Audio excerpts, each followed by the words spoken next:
The cold void of space was silent, except for the rhythmic pulse of the alien queen's ship. Towering over every known species in both size and intellect, the queen had waged war across countless worlds. Her reign had left entire civilizations in ruins, and humanity, fragile and untested among the stars, was just another target on her endless conquest. But on Earth, hope had always burned stubbornly. Not in fleets of massive warships, not in advanced weaponry, but in the courage of individuals. And today, that courage rested in the hands of a 13-year-old boy named Leo. Leo had never wanted to be a hero. He didn't even like guns. But when the alien queen's armada approached Earth, his curiosity, his bravery, and something ineffable, humanity's instinct to endure, had drawn him into the heart of the enemy's flagship. The interior of the queen's ship was a labyrinth of sleek, alien architecture, corridors that bent impossibly, and surfaces that shimmered like liquid metal. The few humans who had infiltrated the vessel before him had vanished, leaving behind only echoes and a sense of oppressive dread. Yet Leo moved with determination, guided by something deeper than fear-intuition.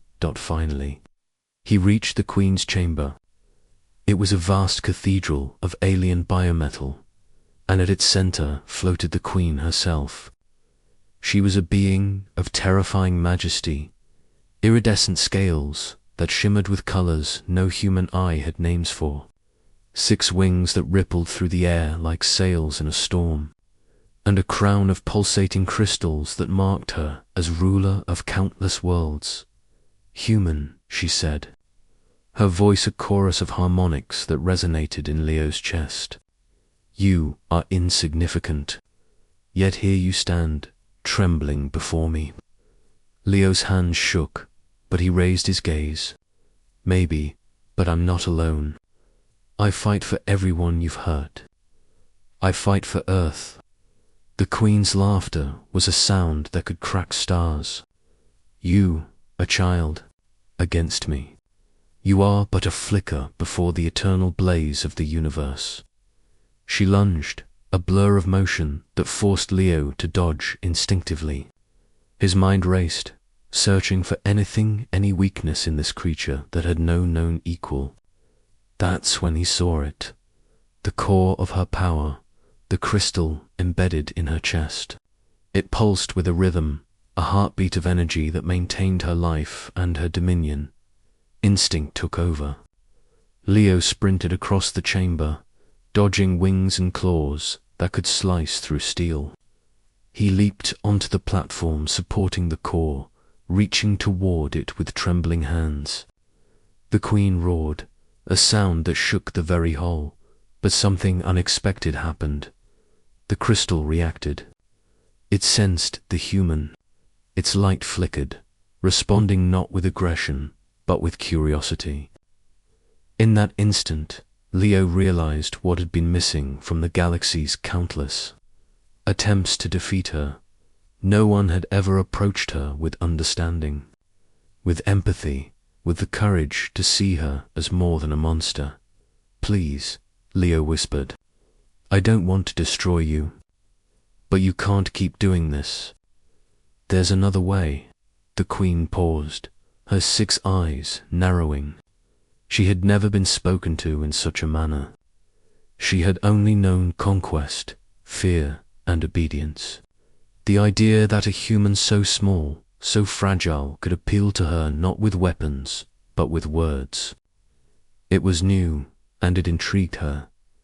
Leo reached into the crystal's core. Pain shot through his body as it resisted, but he held on, speaking softly, letting the warmth of human emotion flow through him.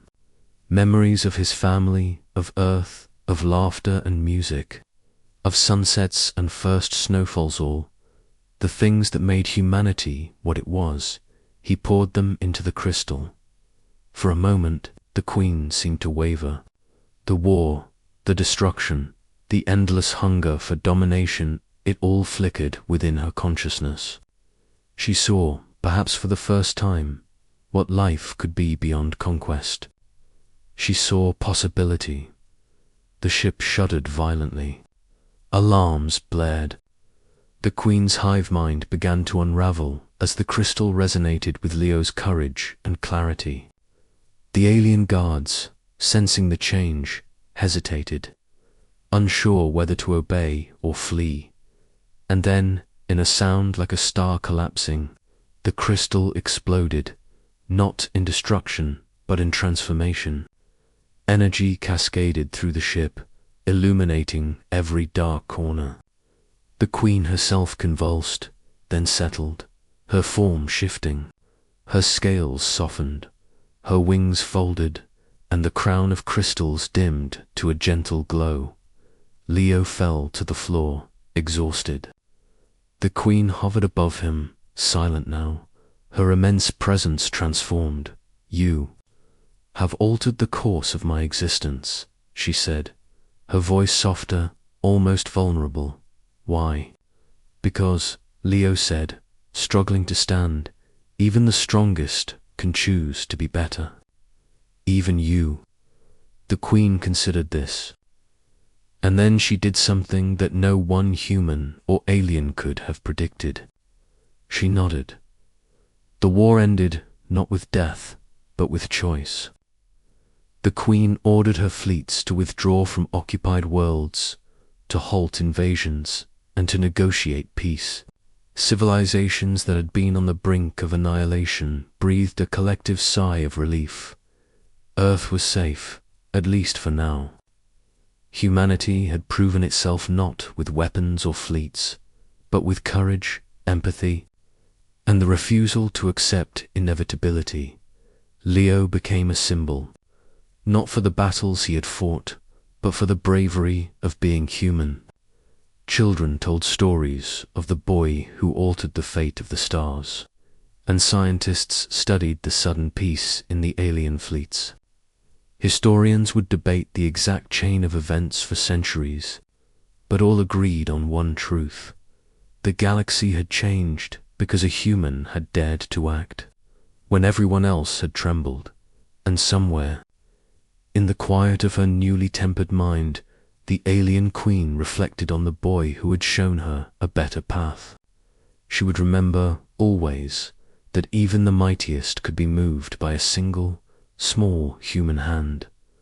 Asterisk,